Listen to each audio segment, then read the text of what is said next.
de armas tomar, que sabe vencer. Aquí me tienes, Ferraro. Y como te dije anoche, tengo un trato que proponerte. No me queda claro todavía qué tienes que me pueda interesar. Lo que quiero es protección. Un programa de protección de testigos para mí y para mi mujer.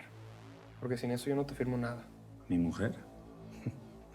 Estamos hablando de Begoña Juárez, la hija del ex procurador. No es cualquier persona, Salvador.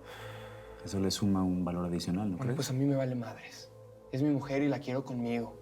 Con inmunidad como testigos protegidos. Porque sin eso no hay trato. No me has ofrecido nada a cambio todavía. Solo me has pedido lo que tú quieres. Aún no he hablado para decirte qué quiero yo. Pues si crees que te voy a entregar a mi mamá, estás bien pendejo, déjame decirte.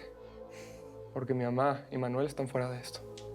Me interesa alguien con mucho menor peso en esa organización. Quiero a Marcelo Dóriga. Entrégame a Dóriga y te compras una vida con tu Begoña en Estados Unidos. Hembra de armas tomar,